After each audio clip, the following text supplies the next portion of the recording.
अब सभी को जय मसीह की। और आज हम पढ़ेंगे रोमियो की पत्री उसके 1 अध्याय उसके 18वीं आयत से पढ़ेंगे। और आज का हमारा टॉपिक है पाप क्या है। तो यहाँ पर लिखा है, परमेश्वर का क्रोध तो उन लोगों की सब अभक्ति और अधर्म पर स्वर्ग से प्रकट होता है जो सत्य को अधर्म से दबाए रखते हैं, इसलिए कि परमेश्वर के विषय का ज्ञान उनके मनों में प्रकट है, क्योंकि परमेश्वर उन पर प्रकट किया है उसके अनदेखे गुण अर्थात उसकी सनातन सामर्थ्य और परमेश्वर का जगत की सृष्टि के समय से उसके कामों के द्वारा देखने में आते हैं, यहाँ तक कि वे निरुत्तर हैं। हालेलुया। हम प्रार्थना करें। धन्यवाद मेरे ईश्वर आजा प्यार प्रभु जी, आज के वचन आज के कलाम से मेरे पिता आप हर एक से बातें करें प्रभु जी। मेरे पिता यहाँ पर हमने जो कहा प्रभु की पाप क्या है पिता, आज हर व्यक्ति प्रभु जी पाप से अनजान है मेरे पिता, और वो पाप की दास्तों में फंसे हुए पिता, उनको हर एक पाप और बुराई से बाहर निकाल पिता, आपकी सच्चाई को जानने पाए, आपके मार्ग पर चलने पाए पिता। एक अविनाशी परमेश्वर आपको वो मानने वाले और आपके वचनों पे चलने वाले बने पिता, क्योंकि नासवान जो एक परमेश्वर जिसे लोग मानते हैं उससे वो बाहर निकले, और अविनाशी आपके सच्चे परमेश्वर आपके सच्चे वचन पर चले, आपके मार्ग पर चलकर तेरे राज्य की वारिस बने। सोहनदे ईश्वर आजा सभी को तेरे हाथ में सौंपते हैं। प्रार्थना सुना आशीष क्या धन्यवाद। ये प्रार्थना दुआ यीशु तेरे मीठे मधुर नाम से मांगते हैं, आमीन। तो मेरा जी जो यहाँ पर हमने पढ़ा रोमियो की पत्री 1 अध्याय उसके 18वीं आयत से पढ़ा कि परमेश्वर का क्रोध तो उन लोगों की सब अभक्ति और अधर्म पर स्वर्ग से प्रकट होता है जो सत्य को अधर्म से दबाए रखते हैं, इसीलिए कि परमेश्वर के विषय का ज्ञान उनके मनों में प्रकट है, क्योंकि परमेश्वर ने उन पर प्रकट किया है उसके अनदेखे गुण अर्थात उसकी सनातन सामर्थ्य और परमेश्वर का जगत की सृष्टि के समय के उसके कामों के द्वारा देखने में आते हैं, यहाँ तक कि वे निरुत्तर है। इस कारण परमेश्वर को जानने पर भी उन्होंने परमेश्वर के योग्य बढ़ाई और धन्यवाद ना किया, परंतु व्यर्थ विचार करने लगे, यहाँ तक कि उनका निर्बुद्धि मन अंधेरा हो गया और वे अपने आप को बुद्धिमान जताकर मूर्ख बन गए। हालेलुया। मेरा जी जो हमने यहाँ पर पढ़ा कि परमेश्वर का क्रोध तो उन लोगों के ऊपर भड़कता है जो अभक्ति और अधर्म पर स्वर्ग से प्रकट होता है। हालेलुया। जो सत्य को अधर्म से दबाए रखते हैं। मेरे अजीजों, आप और मुझे पता है कि सत्य मार्ग जीवन यीशु मसीह है, फिर भी हम दबा कर लोगों को नहीं बताएंगे, तो इसका मतलब ये कि हम परमेश्वर के सत्य को दबा रहे हैं, और ऐसे लोगों के ऊपर परमेश्वर का क्रोध भड़कता है। यदि आपको कोई पूछ रहा है कि आप कहाँ पर गए थे, आप मसीह कैसे बने, आप चंगाई को कैसे पाए, आप धार्मिकता का जीवन कैसे जीने लगे, आपको यदि कोई पूछता है आपसे, तो आप उस सत्य को ना दबाए, आप बताए प्रभु यीशु मसीह के बारे में, उसके वचनों को बताए, ताकि उसके द्वारा आप बताएंगे जब आप उसका प्रतिफल परमेश्वर देगा। क्योंकि परमेश्वर का जो उसके अनदेखे गुण अर्थात उसकी सनातन सामर्थ्य और परमेश्वर के जगत की सृष्टि के समय से उसके कामों के द्वारा देखने में आता है। प्रिया जी, जो परमेश्वर का जो सामर्थ्य है हमें सृष्टि के अंदर लोगों के जीवन में देखने को हमें मिलता है।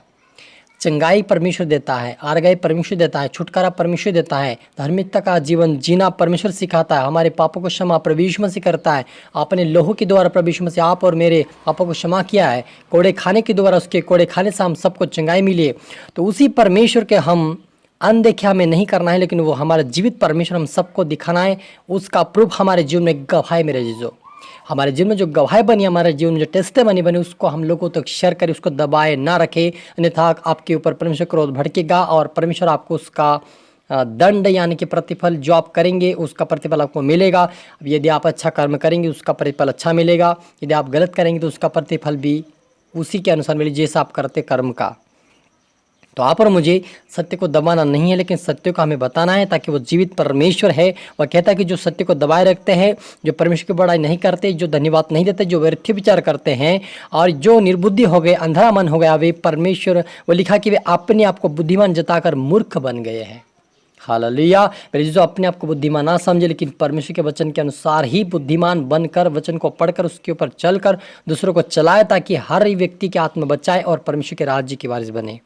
परमेश्वर चाहता है कि हम हर एक को बताएं, किसी को छिपा के ना रखें, आपके पड़ोसी के, आपके रिश्तेदार, आपको सभी को। ऐसा समय आपको आएगा कि आपको उसको बताना पड़ेगा, तो आप बताएं, उनसे ना डरे। बहुत सारे लोग डर जाते हैं कि हमारे ऊपर विरोध करेंगे, हमें बुरा भला कहेंगे, हमें मसीह में जाने से रोक देंगे, हमें रोक टोक करेंगे, हमें परिवार से बाहर निकाल देंगे। कई प्रकार की अपने विचार में व्यर्थ विचार करते हैं, और ऐसे लोगों को परमेश्वर मूर्ख कहता है। आपको नहीं सोचना कि मेरे साथ ऐसा वैसा हो जाएगा। यदि आप ऐसा संकोच करेंगे, आपके साथ वैसा ही होगा, क्योंकि यीशु ने कहा जैसा तुम सोचोगे तुम्हारे लिए वैसा हो जाएगा।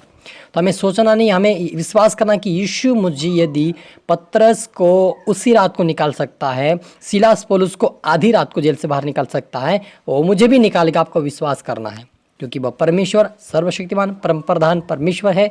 हम सत्य पे चलेंगे तो परमेश्वर ने आप और मुझे सत्य पे स्वतंत्र किया है और हमें दूसरों को भी स्वतंत्र करना प्रभु यीशु मसीह के वचन को सुनाकर, ताकि हर व्यक्ति परमेश्वर अनजान ना रहे लेकिन परमेश्वर के राज्य के वारिस बन जाए। क्योंकि लिखा है कि और अविनाशी परमेश्वर की महिमा को नासवान मनुष्य और पक्षियों और चौपाए और रेंगने वाले जीव जंतु की मृत की समानता में बदल डाला। लोगों ने क्या किया, उनको सत्य मालूम है, सत्य पता है, सत्य पे चलते थे, लेकिन ऐसे उनका निर्बुद्धिमान हो गया कि वो पूजा पाठ करने लगे, मृत्यु को पूजने लगे, मूर्तियों को बनाने लगे, मूर्ति के पीछे जाने लगे, सूर्य की पूजा करने लगे, चांद की पूजा करने लगे, जबकि उनको पता है कि सत्य क्या है, फिर भी उसको दबाते हुए वो ऐसे मूर्खता का काम कर रहे हैं। ऐसे लोगों को एक दिन परमेश्वर का क्रोध भड़केगा और उनको दंड मिलेगा। हालेलुया। लेकिन जो कोई सत्य परमेश्वर को मान कर उस पे वचनों पे चलेंगे, दूसरों को भी चलाएंगे, ऐसे को परमेश्वर अपना प्रतिफल वो नहीं खोएगा, वो पाएगा परमेश्वर के राज्य में। हालेलुया। तो आप और मुझे सत्य को नहीं दबाना है, सत्य को बताना है। वो जीवित परमेश्वर है, वो रेंगने वाले जीव जंतु में नहीं रहता है, वो पक्षियों में नहीं रहता, वो चांद सूरज में नहीं रहता, लेकिन वो खुद उसको बनाया अपने हाथों से। वो परमेश्वर जीवित आप और मेरा जिंदा खुदा है, उसको हमें सत्य को बताना है। यदि आज हम सत्य दबाएंगे तो कल हमें परमेश्वर दबाएगा और हमें स्वर्ग नहीं नरक में पहुंचाएगा, क्योंकि नरक नीचे है, स्वर्ग ऊपर है, आपको दबा के नीचे भेजेगा। इसलिए आप और मुझे सत्य को बांटना है, सत्य पे चलना है, सत्य को बताना है, ताकि परमेश्वर के वचन से कोई अनजान न रहे, लेकिन हमारी टेस्टमनी बताए, अपने जीवन की गवाही बताए, अपने लोगों की बातें बताए, परमेश्वर के वचनों को बताए, ताकि हर व्यक्ति सुनकर परमेश्वर के मार्ग पर चलकर उससे के राज्य के वारिस बने और उसका प्रतिफल हमें स्वर्गीय राज्य में मिलेगा। हालेलुया। हम प्रार्थना करें।